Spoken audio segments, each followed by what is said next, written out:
kita perlu mengerti bahwa ada dua kategori deforestasi.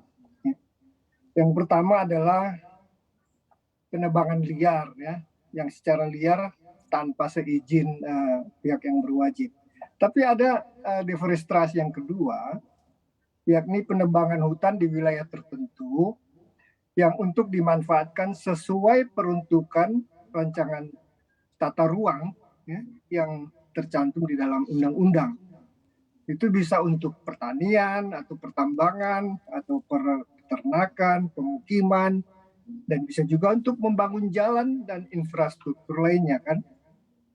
Kategori yang pertama yang memang harus dijaga ketat, ya, dan dianggap kriminal agar tidak terjadi lagi. Tapi untuk kategori yang kedua, ya, Indonesia sebagai negara berdaulat berhak untuk memajukan ekonomi dan kesejahteraan masyarakatnya. Negara-negara maju di Eropa misalnya sudah ratusan tahun yang lalu melakukannya. Ya. Celakanya mereka itu, ya, orang-orang Eropa itu menebang habis hutannya tanpa rencana tata ruang waktu itu. Jadi hari ini mereka nyaris tak punya hutan. Tahun 2007 saya masih ingat, saya dengan Pak H.S. Dillon diundang berbicara di IPC Conference di Stratford upon Avon, Inggris. Ya.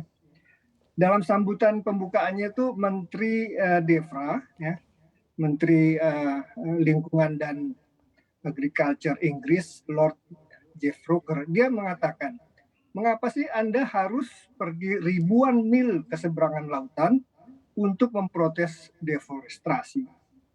Look out of window. There is no more natural landscape in the whole UK.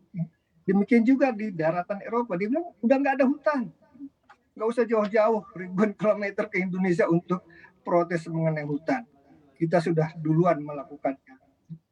Dan Pak Jokowi, Pak Presiden, usai COP 26 kemarin, dia sudah jelas juga menjelaskannya.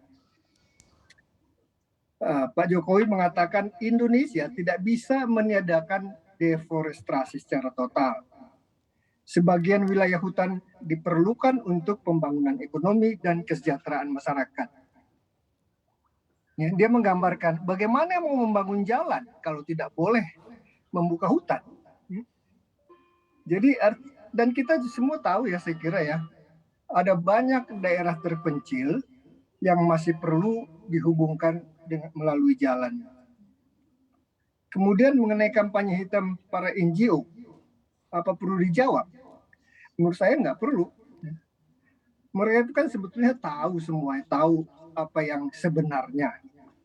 Cuma ya namanya kura-kura dalam perahu, ya dia pura-pura nggak tahu, tetap aja kritik-kritik dan menghujat-hujat. Oke. Gitu. Jadi kalaupun saya harus menjawab, saya akan bilang, ya mereka kan biasa menjawab yang begituan dengan mind your own business, ya. Urus urusanmu sendiri, uruslah hutanmu kalau masih ada hutannya.